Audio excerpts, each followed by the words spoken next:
This is Maury of Yeshara, bringing you what someone called the Calendar of Enoch.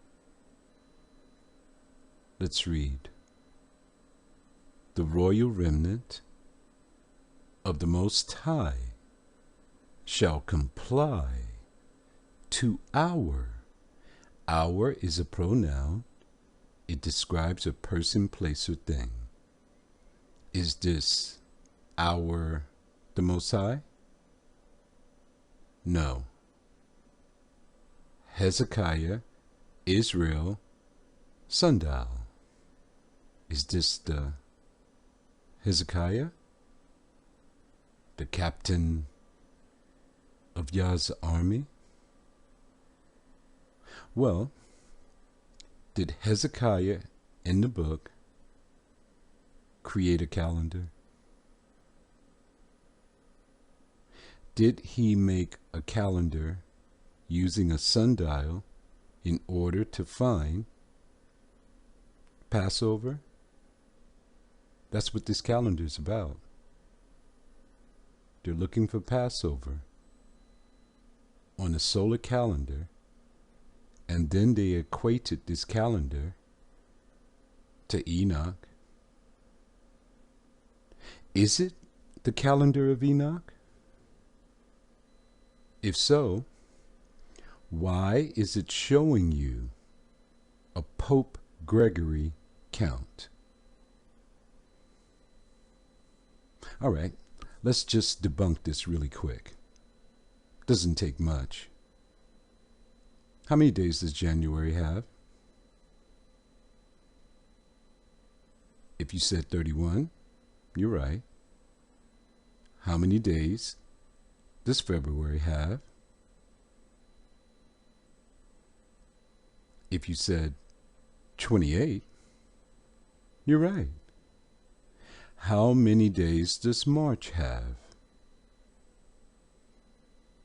On Pope Gregory's calendar, March has how many days? 31. Note, right away you see the flaw, or maybe you don't.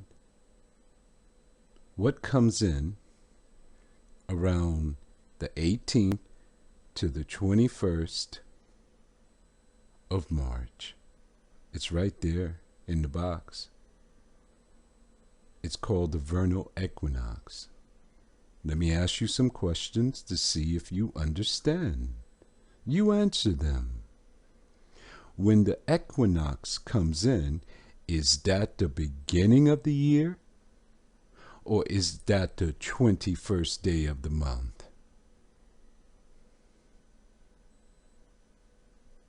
It would be both, according to Pope Gregory's calendar.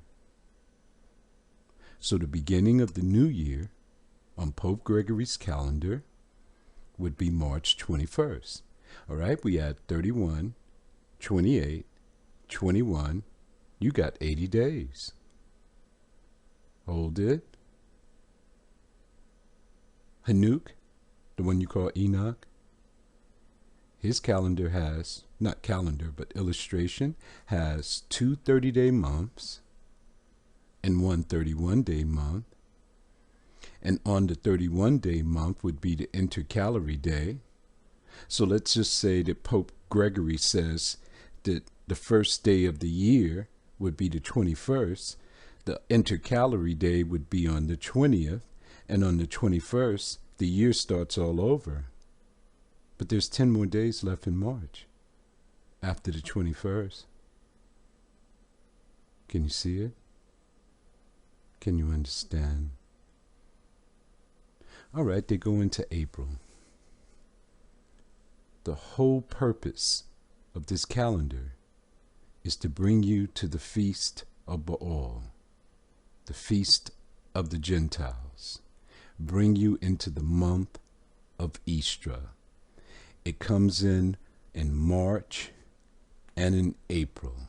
They have to keep their feast fixed there.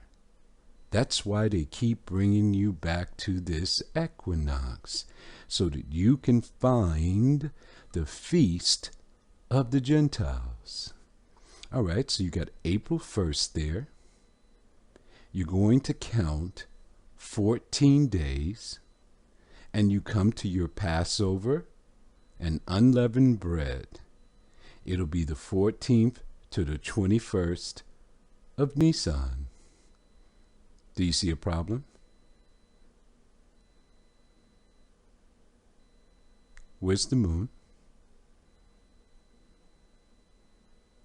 The moon is the sign of feast, a light that wanes in its perfection. Do you see any reference to the lunar event? No. This is a pure solar calendar. So when you hear anyone say that you're trying to find your feast days and it has to be in the spring, it has to be near April 1st, they're trying to achieve a count on Pope Gregory's calendar. They're not following the moon at all. They use the moon in their speech. It's just an illusion, just like their adjustments. They're all illusions. Look on the side, he's got the gates there and everything. All right, let me show you something. Look in the middle. Is that the same calendar that the royal remnant has? Yes. They just downloaded this from Wikipedia and added the Passover and unleavened bread and all the feast days on a solar calendar. This is why I command you to check, try, and prove all things. And if you don't have the ability, obtain it. There's demons and devils everywhere, and they're all teaching time. Did they create this calendar, the Gentiles that is, did they create the calendar in the middle so that you can find Passover? The answer is no. They were charting the sun. They wanted to see where the sun would be in January on Pope Gregory's calendar, in February and March, and the equinox, and in April. It's from an observatory. That's all. They were just charting the path of the sun through the year. They weren't looking for any feast. But the royal remnant to the left, he decided to take this calendar, then put my brother's name on the bottom and said, this is from Enoch. Then to validate it, he used Hezekiah as a reference and the sundial. Hezekiah never stated anything in the passage when the sun went backwards 10 degrees. He didn't say anything about creating a calendar to find Passover. He just wanted to know the sign that he would live.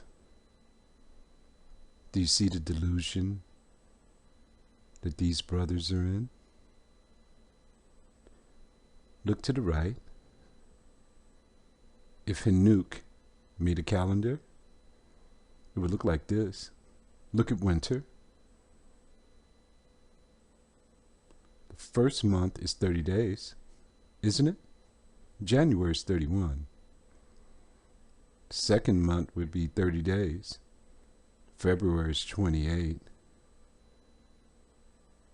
In March, it would be 31 days. The one day is an intercalary day. But the month of March has their equinox fixed to the 21st. Everyone's in a delusion.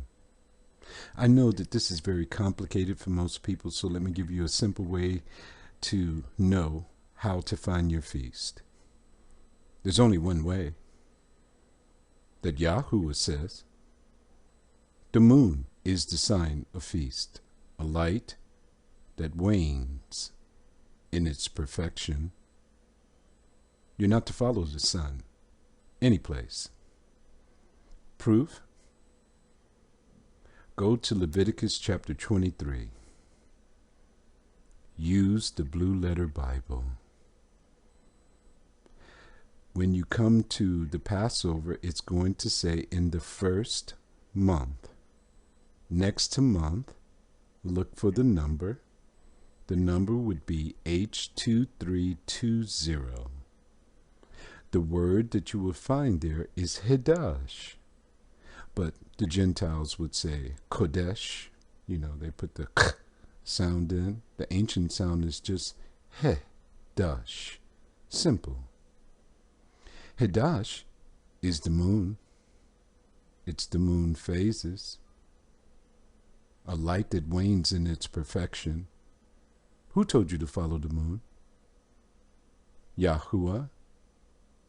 In the first month. In the 14th day of the month. In the evening is Yahuwah's Passover. It's not on the solar calendar. Everything you're looking for to find Yah's days is through the moon. Now, every time you look in the Bible, every time you go to the Bible, go to the Blue Letter Bible. If you see month, click the box, the H2320, and the only thing you're going to see there is the moon. Shalom.